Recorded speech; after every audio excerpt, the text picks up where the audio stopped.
Okay, I talk all the time about the mega mistakes you shouldn't make when you go to Disney World, but I'm going to be truthful with you. I make tons of mistakes on purpose in Disney World all the time. And today I'm going to tell you about 11 mistakes I make anyway and why you might want to make them too.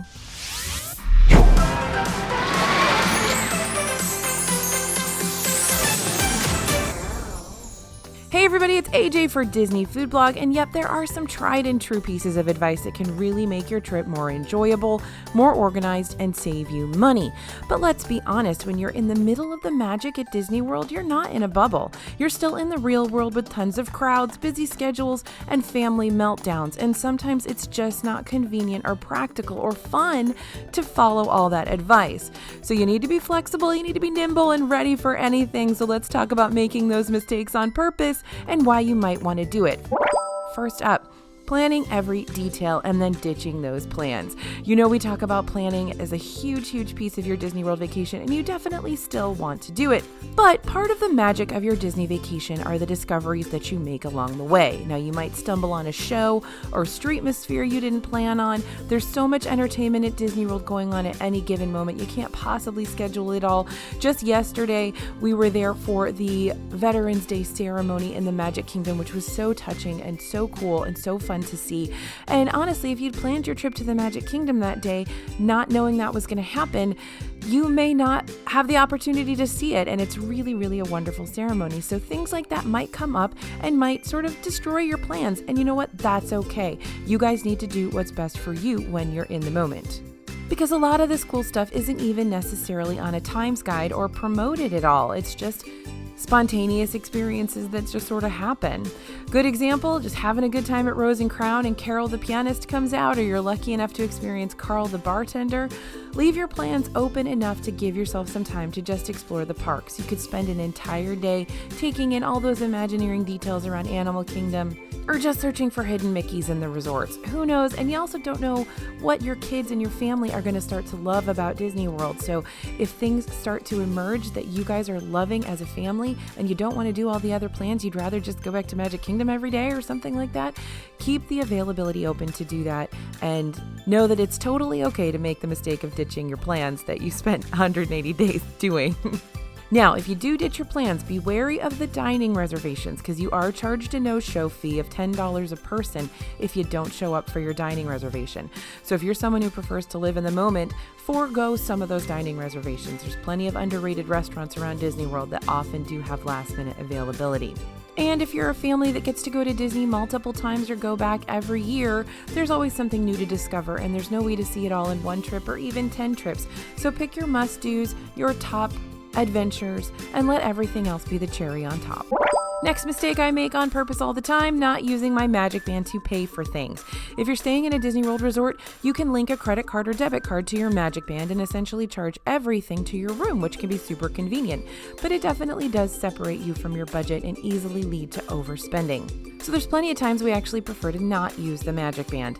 If you're into credit card hacks and racking up rewards points, plan on using that at Disney, especially if you have a Disney Visa card. You'll get extra discounts on merch and food if you use that as well. And remember that certain places only accept cash. You'll need it for tips, valet, any parking, luggage, housekeeping, etc. So you want to make sure you have some cash on hand as well. And remember that Disney gift cards can help manage overspending. Decide on a souvenir and food budget ahead of time if you're concerned about that with your family. And load that amount onto Disney gift cards. And then when they're gone, they're gone. So you're not just sort of swiping your Magic Band all the time and not even considering how much is actually going on there. And remember, if you have a Sam's Club or Costco membership, or you go to Target and you have a Target Red card, you can often get Disney gift cards at a discount. So grab those and save a little money along the way.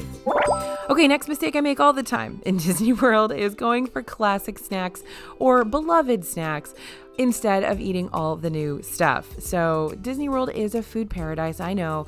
Seasonal goodies, cupcakes, Epcot festivals, all the holiday treats that just came out.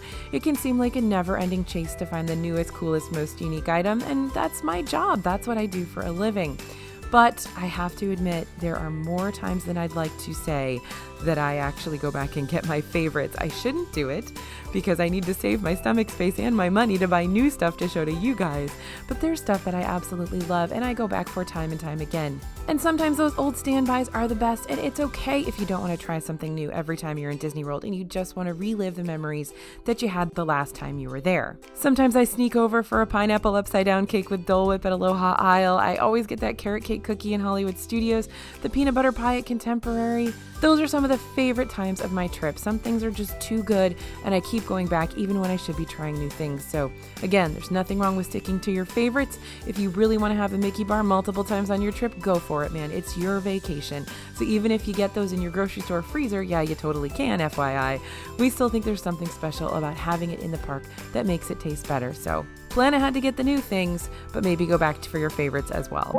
Next mistake that you might want to break is visiting Disney World on or surrounding those major holidays.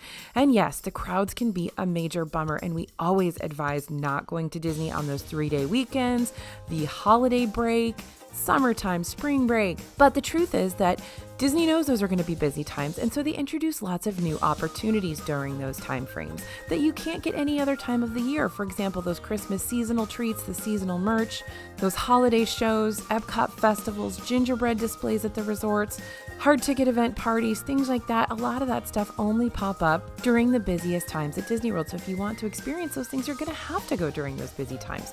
So as long as you plan appropriately, manage your expectations, it can be really fun and exhilarating to be there during a big holiday because things pop up and happen that don't happen during the slower times of the year. Plus, the parks are open much longer. You get more opportunities to actually ride those rides. So there's a lot of benefits to actually going during those busy times. Now, you'll want to plan ahead for any extra activities you might want to do, like those hard ticket events in Magic Kingdom, which we of course have a full video on both of them, and be prepared for larger crowds and those higher prices. There is sometimes seasonal pricing in effect. With date-based ticketing, park ticket prices are going to be more expensive during those major holidays, so pair that with higher hotel rates and you're looking at a substantial price increase over a value season visit to Disney World. But if you love Disney during the holidays, or maybe it's the only time you can travel, you're still going to have a great time. It just might take some extra planning and a bit more extra cash. Next mistake you might be making, and it's okay, is not jumping on purchasing limited release items the first day they are available. Now, we're getting a little bit in the weeds here. A lot of you are first timers, might not understand what I'm talking about, but Disney releases specialty merchandise items for special days. For example, when Epcot experienced its 35th anniversary, there was a lot of Epcot 35 merchandise that people waited in very, very, very long lines to get. This happens also with special holiday merch. Sometimes there's Haunted Mansion merchandise that garners really, really long lines. And Disney does a really, really great job at hyping up these specialty items and kind of making you feel like if you don't get them right away, you're not going to get the chance to get them. But the truth is, for a lot of these items, they don't sell out and they are actually available to regular park guests without any lines not too long after their debut. So a good example, that Epcot 35 merch, people waited in hours-long lines to get that stuff, and then it was available throughout the year and it didn't sell out. Everybody could just get whatever they wanted later on, so it didn't really make a whole lot of sense to stand in those long lines. The recent release of the Hatbox Ghost Tiki mugs and pins, those lines were super long. You had to wait in like a 4-hour line to get a wristband to wait in line to get the mug. And the truth is that those pins and stuff are still available at the Polynesian right now. Haunted Mansion Ghost popcorn buckets and sippers that were Mickey's Not So Scary Halloween Party exclusives ended up being available to regular park guests. So basically, if you're super into collecting Disney memorabilia and Disney merchandise, go ahead and get in line. Sometimes that's the fun part of it, for the release of those limited edition items. But if you're headed to the parks 2 weeks after something exclusive comes out, don't despair. There's a good chance the merchandise will still be available and you won't have to wait in a crazy long line. Now, yes, some stuff does sell out. So again, if it's a must get for you, if you have to have that tiki mug, then go ahead and stand in line. But if you would like to have it, it's not the end of the world if you don't. You might be able to have the chance to get it later on. Okay, next mistake I make all the time, choosing a dining experience for something other than the food. Now, while Disney World is a food heaven, like we said, some of the classics like Chef Mickey's, we may visit for the nostalgia and the characters and not the food, because honestly, the food is okay, but it's nothing to write home about. There's definitely tons of character meals that have much better food than Chef Mickey's, but Chef Mickey's is a rite of passage for a lot of people. I personally have been to Chef Mickey's like 4 times in the past year because my 6-year-old loves it. And when I take him to Disney World, he always wants to go. And so I always find myself there. And I think it's really funny because I do caution people against it. I say go to Garden Grill. I say go to Ohana for breakfast.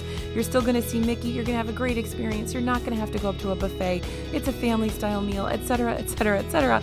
And yet I've been to Chef Mickey's 4 times. So I make these mistakes all the time on purpose because of extenuating circumstances. My kid loves it. You know I'm going to go. Another good example, Hoop-Dee-Doo Review, probably the best example here. It's not going to have phenomenal food. It's not great food, y'all, but you're going for the show and the experience and not the bucket of fried chicken that has been sitting there for like 2 hours already.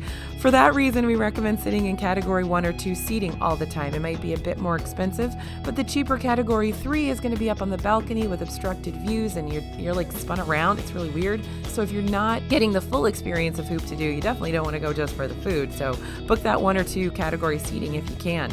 Now, T-Rex is another example of not so great food, but if you have a dino lover, this might just be the highlight of their trip, and you have a vintage cinema lover in your group, try out Sci-Fi Dine-In. Again, the food is fine, but it never makes our top picks in terms of an exemplary menu, but the restaurant itself is totally unique and a really fun time, so definitely worth going to.